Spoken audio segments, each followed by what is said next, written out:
Wabarakatuh. Perkenalkanlah saya Heri Propowanto dari SDN 2 Kacangan, calon guru penggerak angkatan 7, akan mengadakan pelaksanaan coaching yang akan dilaksanakan oleh rekan-rekan kami. Sebelumnya kami akan perkenalan dulu rekan-rekan kami. Yang sebelah kanan adalah Bu Handayani MPD. Saya akan berperan sebagai coach.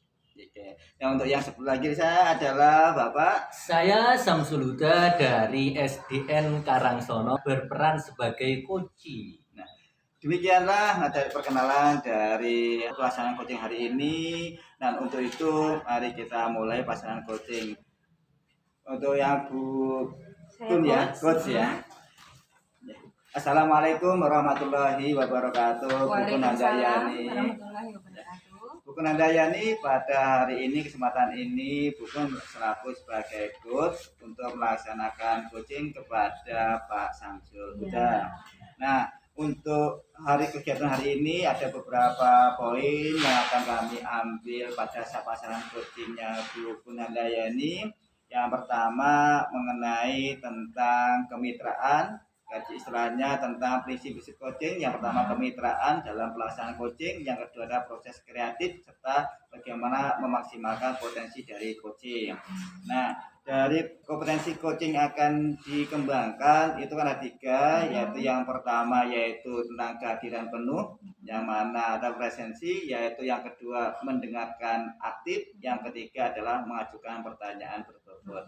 Nah, dari ketiga kompetensi inti coaching ini tadi bukan untuk memfokuskan kepada indikator yang mana? Untuk ketiga kompetensi coaching, saya harus memakai semuanya dan saya harus present, saya harus tetap pada kehadiran penuh, mindfulness listening, terus kemudian saya juga harus aktif mendengarkan dengan rasa, dengan empati terhadap permasalahan yang dihadapi oleh coach, dan yang ketiga adalah saya harus mengajukan pertanyaan berbobot agar coach itu dapat menggali solusi dari permasalahan yang dimiliki. Jadi untuk ketiga-tiganya saya harus tetap menggunakan kompetensi yang harus dimiliki oleh coach ya. Jadi ketiga-tiganya saya akan pegang, dan terutama pada pertanyaan berbobot itu saya harus menyiapkan daftar pertanyaan sehingga saya tidak kemana-mana ya dalam mengajukan pertanyaan. Itu saya sesuai dengan alur kita. Gitu ya. Jadi untuk kesempatan ini yang akan dikembangkan kompetensinya ada 3, bukan dia semuanya. Yang pertama adalah kehadiran penuh, mendengarkan aktif, dan mengajukan pertanyaan berbobot dengan alur cerita. Apakah Bukun sudah mempersiapkan pertanyaan-pertanyaan untuk menuju ke kompetensi tersebut? Siap ya. Berarti untuk pelaksanaan coaching saat ini sudah bisa kita laksanakan ya. Untuk demikian kepada para pemirsa, berikutnya kita akan adakan coaching yang mana akan dilaksanakan oleh Bu Handayani dan coachingnya adalah Pak Samsul Huda. Untuk waktu dan tempat dipersilakan Bu ya sama Pak Huda. Ya, terima kasih. Saya akan melakukan coaching terhadap Pak Samsul Huda. Pak Sam, bagaimana kabarnya? Ya, alhamdulillah baik Bu, baik-baik, sehat dan bahagia. Ya, sehat dan bahagia ya Pak ya. Berarti kalau sudah bahagia tidak punya permasalahan gitu ya Pak ya? Ya tetap ada Bu. Masih ada ya Pak ya. Walaupun bahagia, kita pun tetap masih ada sesuatu yang mengganjal di pikiran kita. Pak Sam percaya kalau mau cerita pada saya? Nah makanya saya kesini karena saya itu percaya dengan buku, gitu loh. Saya siap untuk mendengarkan permasalahan yang akan disampaikan oleh Pak Sam. Ini gini Bu, saya ini beberapa hari ini melihat anak-anak, khususnya itu peserta didik murid saya di kelas 6 ini. Keaktifannya dan kedisiplinannya kok menurun jauh Bukun ya. Mulai dari datang sering terlambat, kemudian mengerjakan tugas juga sering terlambat, apalagi itu si Johan itu, waduh, kalau sudah hari Rabu dan Kamis itu datangnya pasti telat dan tugasnya pasti tidak selesai. Jadi permasalahan Pak Sam itu kedisiplinan siswa di Iya. sekolah Pak Sam itu menurun ya, Iya. terutama pada siswa kelas 6. Iya. Indikatornya siswa datang terlambat, tugas juga terlambat. Kalau menurut Pak Sam yang terlambat itu siswa tertentu atau berapa persen gitu dari siswanya Pak? Untuk akhir-akhir ini hampir 40%. 40%, banyak sekali loh Pak. Berarti Itu. kalau jumlah total siswa 20 gitu berarti yang terlambat Ya, 8 orang. 8 orang 8 itu orang. kadang di akhir-akhir Banyak ya, Pak, ini. ya. Iya. Apakah Pak Sam sudah menggali permasalahan dari siswa yang terlambat tersebut? Ya itu Bu. Saya lihat kalau saya masalah ketertiban itu sudah saya paksa untuk datang pagi. Nah, semuanya itu sudah. Tapi kenapa ya kok anak-anak itu tetap saja datangnya tetap terlambat? Padahal bahkan yang terlambat itu saya beri hukuman tuh, Bu. Saya beri hukuman biar jerah. Tapi kok malah besoknya tidak masuk lagi, malah tambah parah. Ya. Berarti sudah melakukan usaha ya Pak agar anak-anak itu bisa datang tepat waktu ya Pak ya? Iya. Ya 8 anak satu hari itu banyak sekali loh Pak. Iya. Ya. Ini apa enggak ada cara lain ya Pak kira-kira Pak? Kira-kira bagaimana? Apa ya caranya Bu ya? Apa mungkin saya kurang menarik ya? Mungkin saya kurang menarik apa terlalu keras ke anak-anak itu Bu ya? Apa menurut Bapak kata-kata Bapak itu ada yang kurang pas gitu di anak-anak gitu? Ya mungkin karena anak-anak itu mungkin Bu ya. Mungkin apa bosen dengan saya karena selalu saya tekan.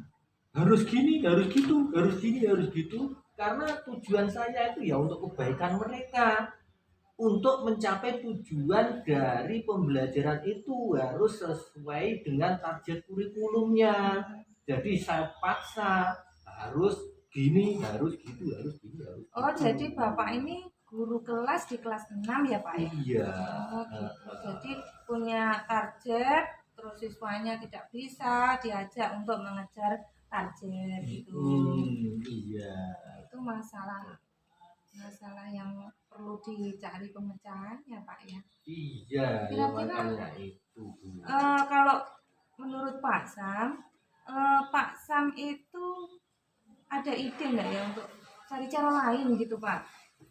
Saya itu kadang itu dukun ya. Iya. Saya tuh kalau mengintip kelasnya Pak Heri, itu anak-anak itu kok selalu ceria, selalu tertib, datangnya juga pagi, kemudian tugas-tugasnya itu kalau saya tanya ke Pak Heri itu ya selesai semua, nilainya cukup bagus.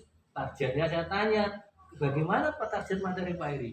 Ya tercapai semua ini. Nah indikatornya nilainya bagus-bagus ini yang paling rendah nilainya 80 itu. Berarti Bapak bisa belajar dari Pak Heri Pak ini Pak ya. Ya.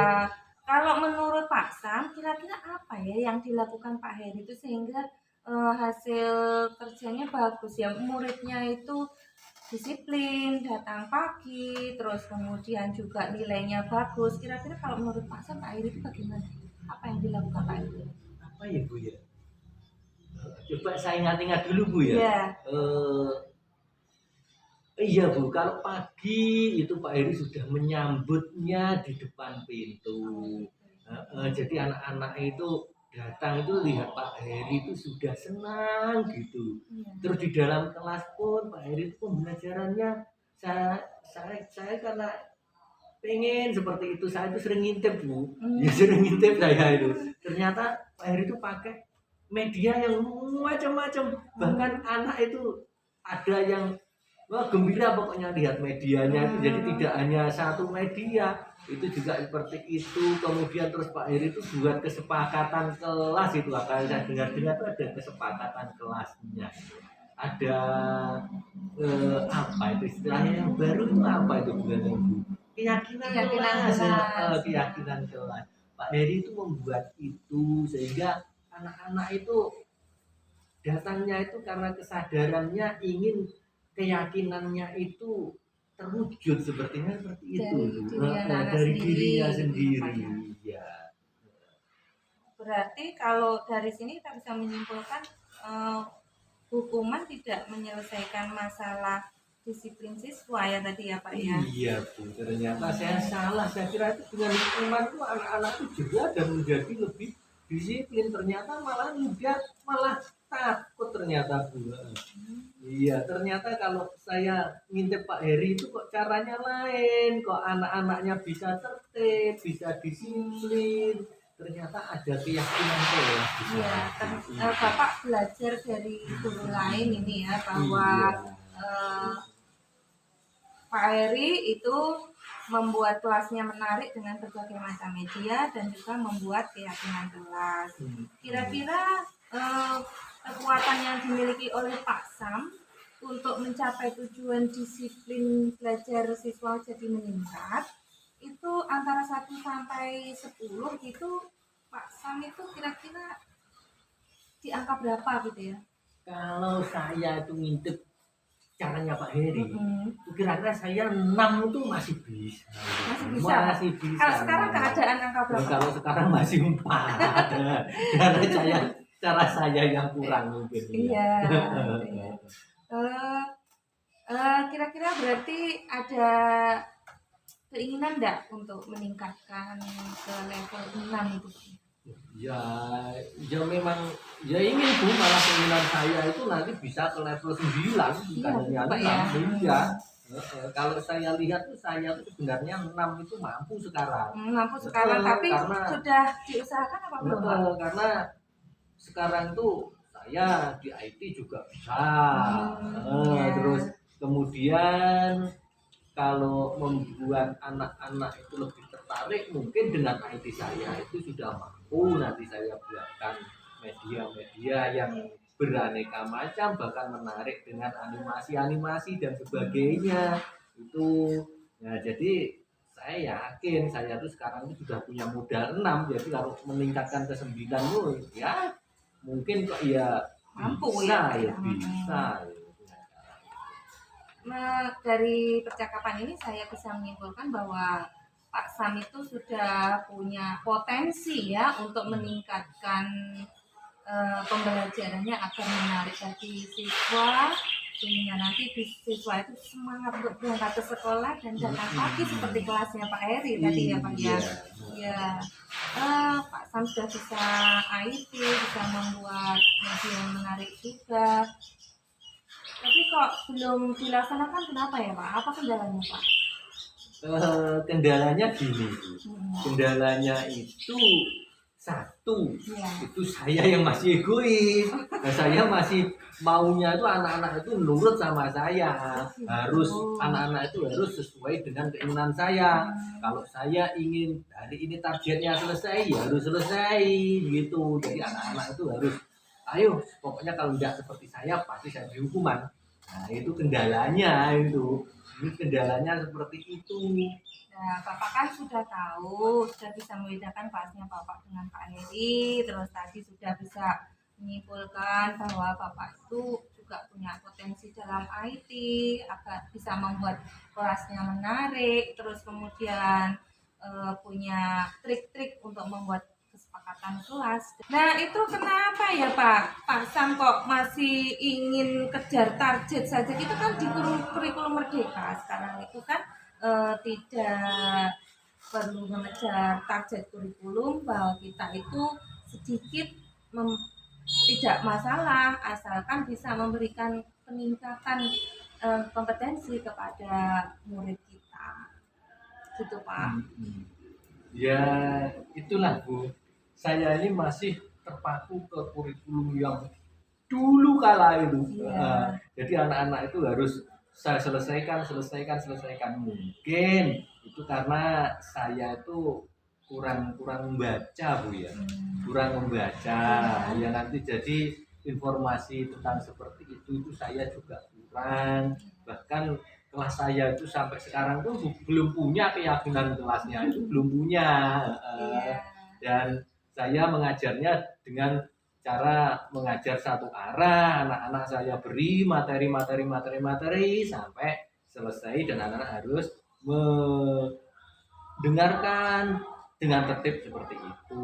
Itulah kendala-kendala, kelemahan-kelemahan saya mungkin Bu. Jadi nanti kedepannya biar nanti saya itu bisa membuat anak-anak menjadi tertib, itu mungkin saya akan ke Pak Heri nanti. Saya tanya Pak Heri bagaimana itu triknya biar nanti saya dapat mengubah dari kedisiplinannya anak-anak saya itu. Jadi Pak Sam juga punya keinginan agar siswanya lebih disiplin dan apakah benar Pak Sam ingin kelasnya juga lebih menarik bagi siswa? Iya Bu, itu ya ingin. Ya seperti itu, saya iri dengan Pak Heri itu yang juga kelasnya bagus itu dan anak-anaknya disiplin sekali. Dari percakapan yang tadi sebenarnya Pak Sam itu sudah mendapatkan solusi sebenarnya. Apakah masih ingat Pak Sam apa saja ya tadi ya langkah-langkah yang harus dilakukan Pak Sam agar kelasnya menarik dan muridnya semangat pergi ke kelasnya Pak Sam? Ya tadi saya ngintip ke Pak Heri itu multimedia, medianya macam-macam. Kemudian Pak Heri itu punya keyakinan kelas di kelasnya, sehingga yang dilakukan Pak Sam adalah saya harus membuat seperti Pak Heri itu multimedianya.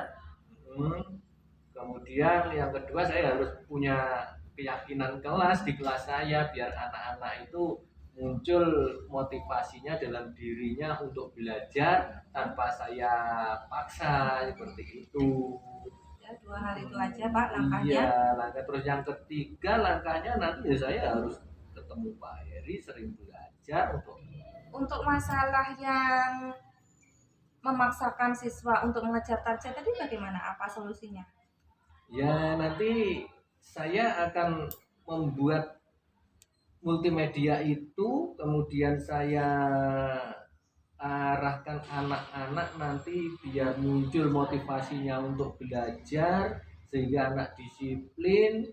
Kemudian saya akan banyak lagi belajar lagi, membaca, mencari sumber informasi bagaimana pelaksanaan kurikulum yang baru ini Bu ya, kurikulum merdeka, sehingga nanti materi saya itu juga tidak ketinggalan tapi anak-anak juga tidak terpaksa seperti ya, itu. Gitu.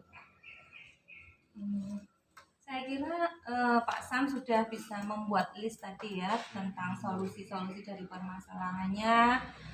Yang pertama membuat multimedia, terus kemudian membuat keyakinan kelas, dan yang ketiga adalah belajar dari berbagai sumber tadi ya. Untuk membuat pembelajaran menjadi lebih cepat mungkin ya Pak, bisa mengejar target tanpa memberikan paksaan kepada siswanya. Nah, untuk selanjutnya kapan Pak ya ini mau dilaksanakan?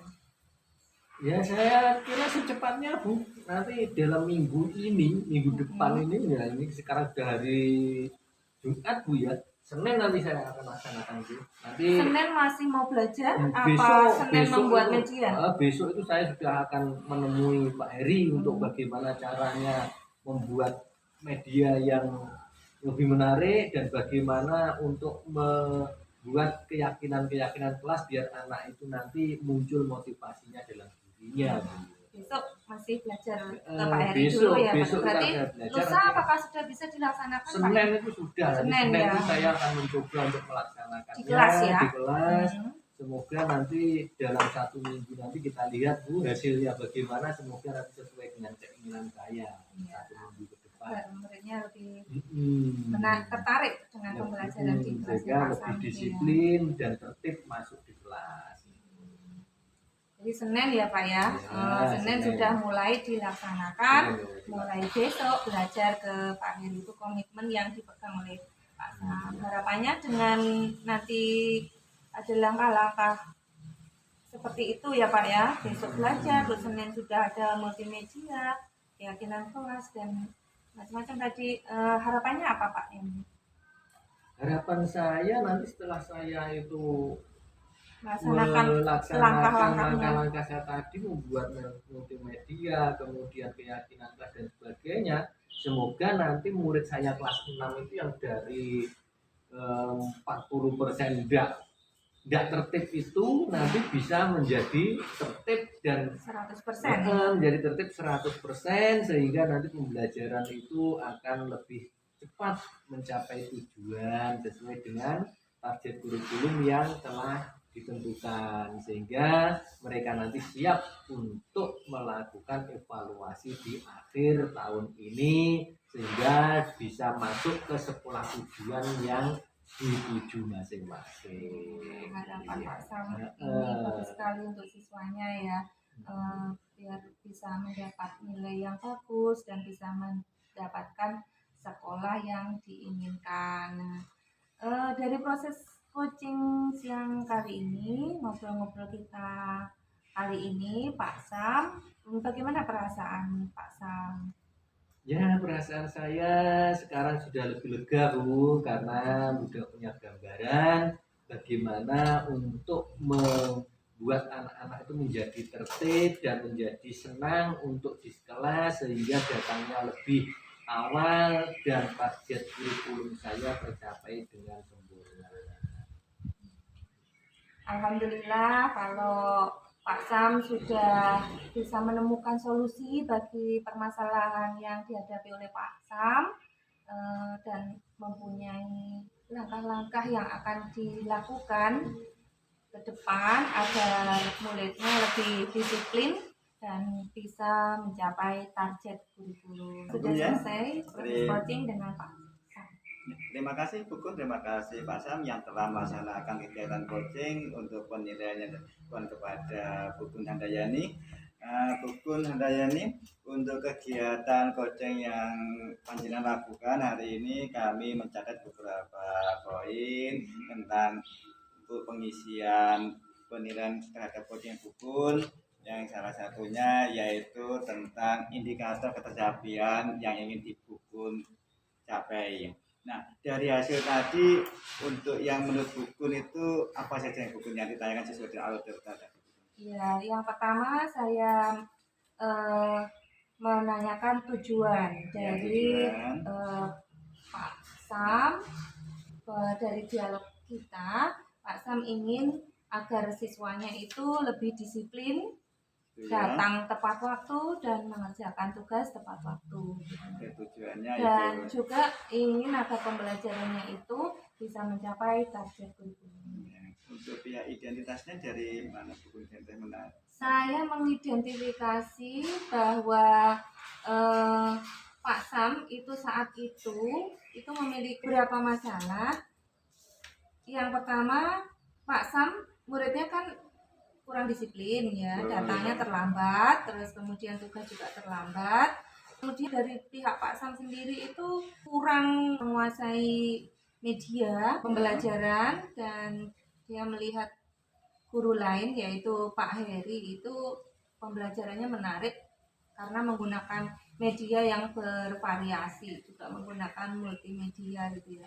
Terus kemudian Pak Sam juga melihat bahwa dia itu belum menggunakan keyakinan kelas seperti yang dilakukan oleh Pak Heri itu ya. Terus kemudian potensi yang dimiliki Pak Sam itu, padahal Pak Sam itu memiliki potensi di bidang IT sehingga dia bisa juga membuat multimedia seperti yang dilakukan oleh Pak Heri, namun belum dilaksanakan.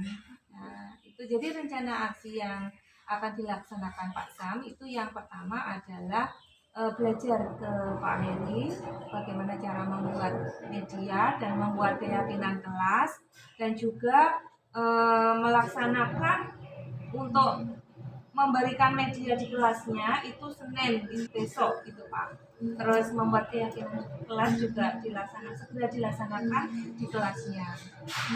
Pak Sam juga mencari beberapa sumber, belajar dari berbagai sumber agar dia bisa mengejar target kurikulum. Ya. Dari dari ketiga kompetensi yang disampaikan Bukun pada saat coaching, yaitu tenaga dalam penuh, tadi kami mencatat Bukun ya, Bukun sudah melakukan tindakan kehadiran penuh dengan menanyakan kabar serta kepercayaannya Pak Sam kepada Bukun untuk menceritakan tersebut. Kompetensi yang kedua itu mendengarkan aktif. Bukun tadi mencatat kata-kata kunci yang disampaikan oleh Pak Sam untuk mengajukan pertanyaan-pertanyaan berikutnya. Sedangkan untuk macam pertanyaan berbobot, tadi kayak saya lihat dari hasil coachingnya Bukun sudah mengarah kepada tentang alur tirta yang tadi disampaikan Bukun, yaitu tujuan, identifikasi, rencana aksi, serta tanggung jawab. Nah, untuk dari hasil penilaian tadi, Bukun sudah mengarahkan kepada solusi. Jadi bukan asumsi, tapi solusi yang akan diambil oleh Pak Sam setelah melakukan proses percakapan tadi. Nah, dari hasil dari percakapan ini tadi, Bukun mungkin ada kompetensi lagi apa yang ingin dikembangkan Bukun? Kompetensi yang ingin saya kembangkan adalah yang pertama, saya harus presence, itu saya harus mindfulness listening itu ya, terus kemudian mencatat hal-hal yang penting yang dihasilkan dari proses coaching, terus kemudian saya harus mendengarkan aktif, saya harus memberikan rasa itu loh Pak, rasa empati itu lebih agar proses coaching itu lebih lebih mengena, dan untuk memberikan pertanyaan berbobot itu agar proses coaching itu lebih bermutu dan betul-betul bisa memberikan solusi untuk permasalahan yang dihadapi oleh coaching. Jadi yang ditinggalkan beberapa diantaranya adalah kemampuan untuk mindfulness, kita mendengarkan aktif, yaitu untuk menimbulkan rasa empati dan menimbulkan pertanyaan berbobot untuk menjadi solusi. Ya. Terima kasih Bukun atas coachingnya hari ini. Mudah-mudahan dengan pelaksanaan coaching hari ini Bukun bisa meningkatkan kompetensi coaching di kemudian hari, dan kita bisa untuk menambah kemampuan kita bersama. Demikian Bapak Ibu yang kami hormati, pelaksanaan coaching hari ini yang dilakukan oleh Bukun Handayani dari SMP Negeri 1 Ngunut dengan Bapak Samsuda dari SDN Karangsono, serta saya Heri Purwanto sebagai observer dari SDN 2 Kajangan. Kami akhiri, wassalamualaikum warahmatullahi wabarakatuh.